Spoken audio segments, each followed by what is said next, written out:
And now let's go to the topic of health.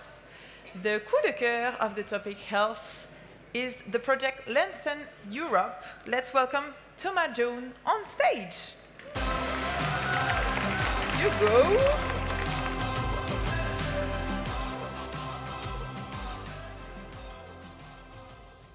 Thank you. It was in 2011 when our CEO, on a business trip to Kenya, found himself in the funeral home of a 4-year-old girl. She had died from a mosquito bite, a malaria-carrying mosquito bite. It was a transformational moment. He quit his job and he founded Lancen. And 5 years later, along with his business partner, he returned to Kenya this time to participate in the national Kenya malaria elimination strategy. Now, malaria is an insidious disease hidden in plain sight. The number of cases of malaria is growing every year. 1,700 people die every day from malaria. And since the majority of these are children, this equates to a child dying every minute from malaria. And so this is not just an issue of disease elimination, but it's really a human rights issue. Now, there are many reasons why malaria is on the rise. 2 among them is growing insecticidal resistance and the lack of product innovation. And Lancen's mission is to tackle these challenges head-on. So we have a long-term approach where we have an active ingredients discovery platform where we scan diverse indigenous knowledge systems for natural compounds to develop a new class of biopesticides. As of date, we have screened over 200,000 compounds, and 21 of them are in advanced phase trials. The Bill and Melinda Gates Foundation funds this project of ours. In terms of product innovation, we have a suite of next-generation tested products, including Duris, which is an example, an indoor residual spray, which has twice the residual effect of any other spray in the market today. Our products are on the verge of market entry. We are at the very low-risk stage, 2025. 2 of them enter the market, followed by 2 others in 2026. We have a diverse and accomplished leadership and advisory team of scientists, entomologists, pharmacologists, and so on. As of date, Lancen has invested over 18 million euros, and we expect to break even in 2026 with revenues of upwards of 60 million euros. We are at the moment doing our final fundraise of closing our Series A. We have raised 5 million in 2022 and looking to close 10 million this year. The nexus between poverty and malaria really means that when you address malaria, you're addressing a host of SDGs. By 2028, our products alone will protect 182 million people from malaria, including 65 million children. We have a de-risked and validated business model, and would love to speak to some of you who really want to make a change in especially parts like sub-Saharan Africa. Thank you so much. Thank you, Thomas, and congratulations. From health, our next stop is biodiversity, and I'm sure you'd be so happy to listen to the next project, which is a coup de coeur, and it's Genesis. Let's welcome Adrienne de Malray.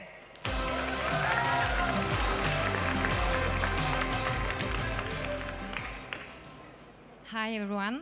Thanks to be there. I'm Adrienne de Malray, co-founder of Genesis. To begin, I'm sorry, but I must begin by one number. So, do you know that 60% of our soils, our lands, are degraded? It puts many activities at risk, from raw material sourcing to land asset value. The land degradation cost is estimated around $40 billion each year. That's why we must change, we must accelerate, we must have a massive transition. But about the soil health, it was a black box. Until now, it was a black box. And without measurements, there's no level of improvement. That's why we have created Genesis. With the support of research institutes, we have created the first MRV tool, the first tool to measure, report, verify, and also to act on soil health. How? We, by ground data, by soil analysis, we have reliable and accurate data. We are scalable by modeling and satellite. And as we have real data on soil health, we can make correlation with impact. And this correlation provides us with many information on the best level of improvement. And that's the way to act. After we provide our clients with a full report on all the environmental services that provide soils, we provide information about their impact on biodiversity, on fertility, on water, on climate. They can involve their stakeholders. They can fix objectives and monitor them over time.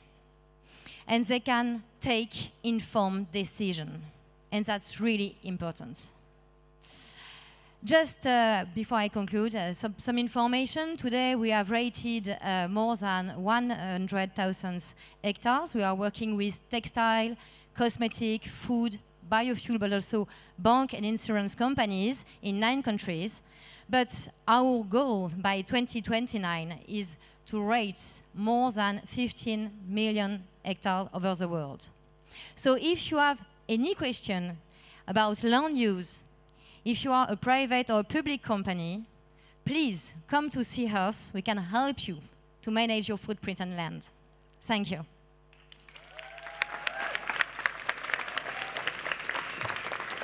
Thank you, Adrienne. And the next pitch is about tech for change. Yes, we want to use all the tools we can to drive change and positive change. And the project that is the coup de cœur is Matter Up. Let's welcome Julie Neuville.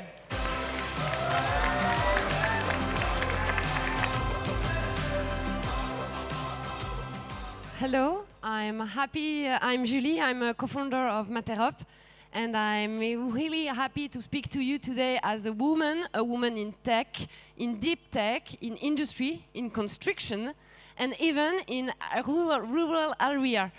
So today I will explain to you how we immediately reduce the impact of construction with our local, low carbon and disruptive cement. Sorry. So, for your information, cement represents 7% of CO2 emissions worldwide, 3 times the world air transport. So, Matter Up is a young industrial company. Our technology, our patent technology, is based on a multi-local and abundant raw material, the raw clay. This raw clay is the main component of our cement, and most importantly, the raw clay is inherently and unquestionably low carbon. We transform this raw clay into a building material with a high environmental value. And this powder is a perfect substitute to the carbon conventional cement, but it's the same uses, the same mechanical property, and the carbon footprint is reduced by 2. Our cement makes it possible to produce clay concrete, and we have the same uses, nothing changes.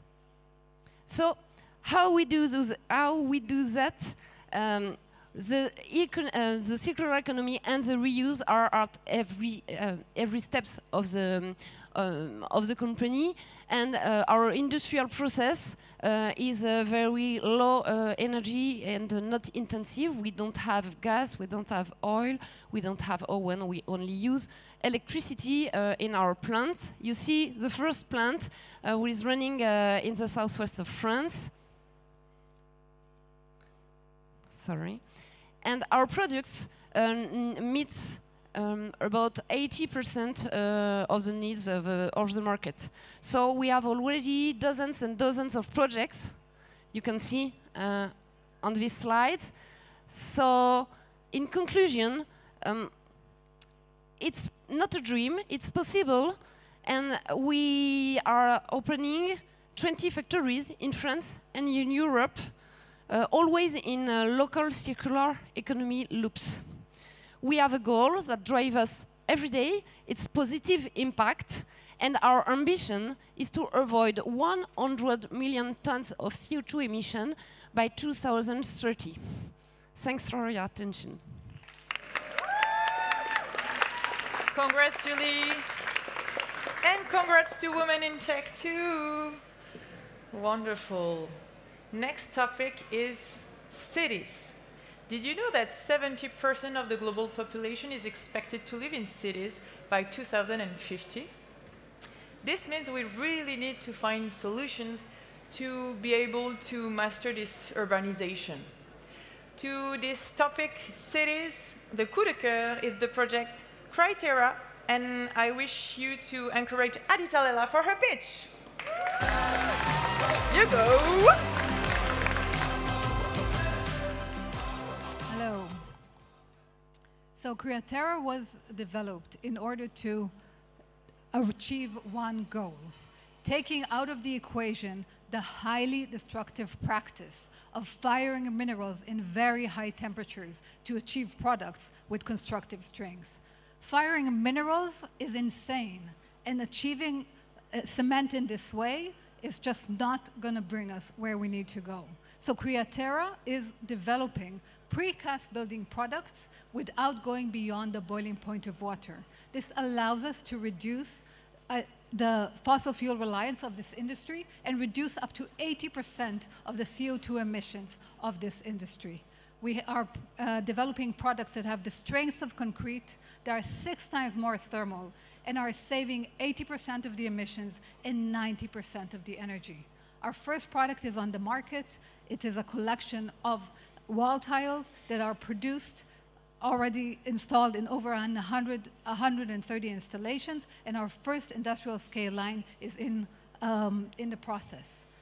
Our next applications are building the masonry block. It's part of the highly insulative wall that allows us to reduce insulation costs. It allows us to reduce labor and materials for finishing, and allows us to reduce 30% of the energy in heating and cooling of a building.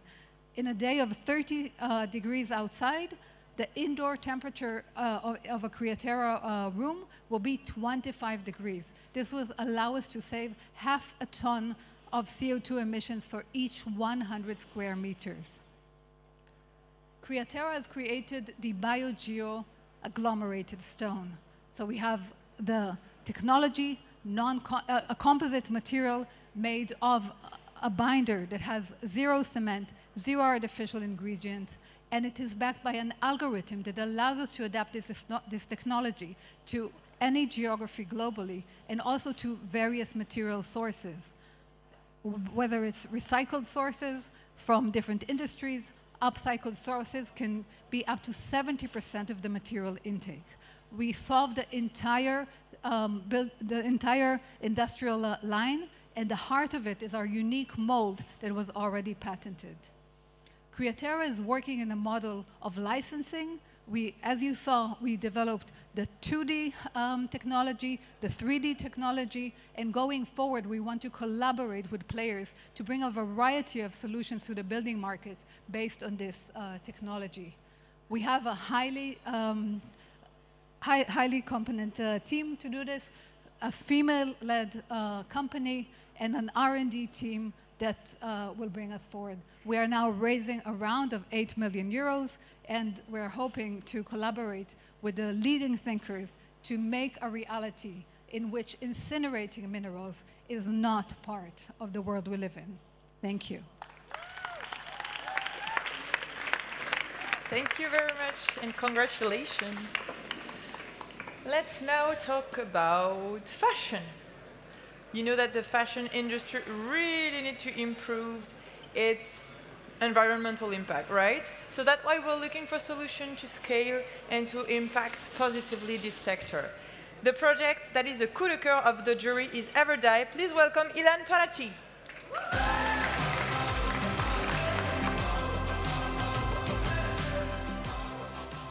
Hi everyone. So I'm Ilan Palacci, the CEO and co-founder of EverDye, and we're developing the hottest colors without the burn.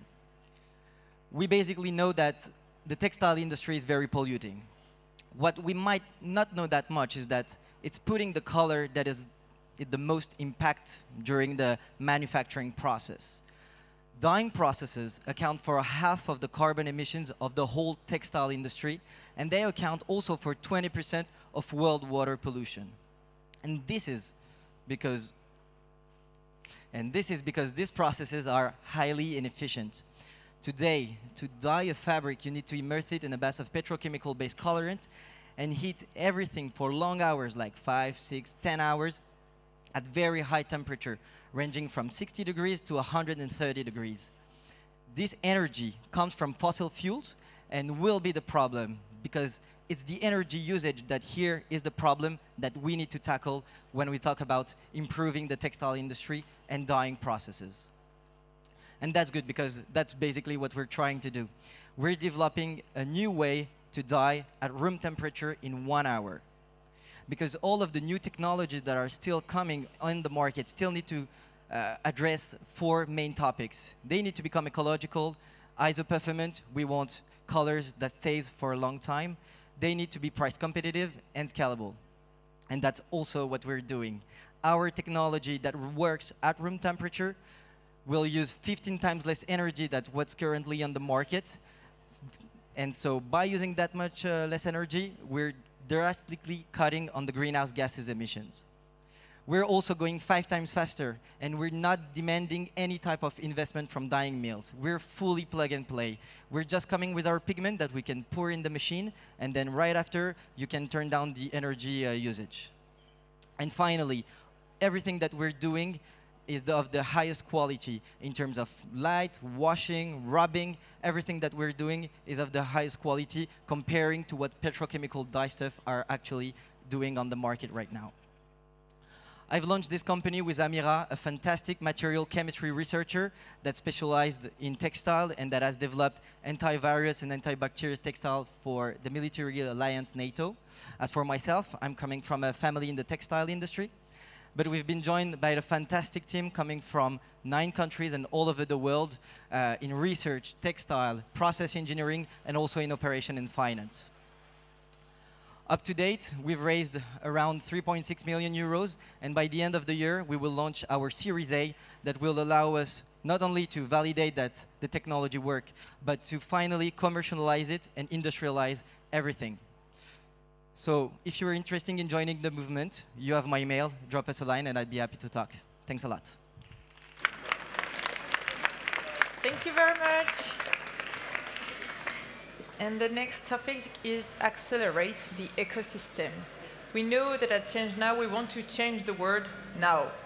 But it's quite not a simple mission to do, especially when you're alone. So that's why we really need to collaborate and do this together. We need concerted efforts from the governments, from the media, from the companies, and from the general people, let's say. Everyone's in.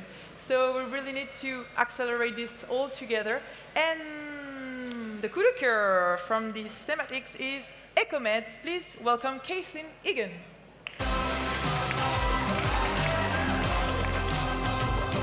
Thank you so much. Did you guys know that buildings are responsible for close to 40% of all emissions? The good news is that the commercial real estate business has pledged 60 trillion of assets to net zero. The bad news is there's a massive gap between pledges and progress. And it's not just carbon. Buildings and the products that are used to make them affect almost every planetary boundary that we have. This data is very hard to manage. So for architects and designers working on buildings, it's too much. They can't handle the data, and so they can't make better choices, and buildings don't get any better. EcoMeds is solving this with impact-aware building products. We neatly assemble all the data so architects and designers can see the impact of a product like this chair. We have over 1 million products in our database, and from an individual product, we can go up to a building and measure it in a very simple way, or we can use more complex standards to measure it. From a building, we go up to a portfolio. From the portfolio to cities, and from cities to measuring all the buildings on the entire planet. Our unique technology is a two-sided data pipeline. We use AI to take in data, harmonize it, and organize it so that it's all matched up. And then on the output side, we publish it to different stakeholders in different applications because designers look at the world very, very differently than architects or manufacturers. And we think everybody, all the stakeholders are important in this process. We have 2 million in ARR, and we work with some very large customers, such as the US government, the largest property owner in the country. We help them execute their complex green procurement policy. This is pretty complex stuff, so we have a team of veterans who have done this before in sustainability, construction, buildings, and software. We're the largest impact-aware database on the planet for building products. And with every new user, every new product, we're gaining gravity that helps us become a standard for the future of buildings. Thank you so much. Thank you, thank you. And it was the last speech. Oh, but if you want more pitches, you can come tomorrow to the garden stage because there are still many, many projects to discover. And if you want to stay a little bit, you have another show at the Nest stage over there. You can also stay here to network and get to know each other, talk about your project, and discover all the pictures. Scolavi is saying hi if you want to get involved in the education and inclusion. You know, the pictures are here, and they want to talk to you. If you want to talk to them, they are here. I was super happy to host this ceremony with you. I hope you enjoyed. I hope it brought you a lot of inspiration, of hope, maybe to deal with your project and to contribute as well. Enjoy your day. See you maybe tomorrow at the ChangeNOW Summit. And it was a pleasure. Bye-bye.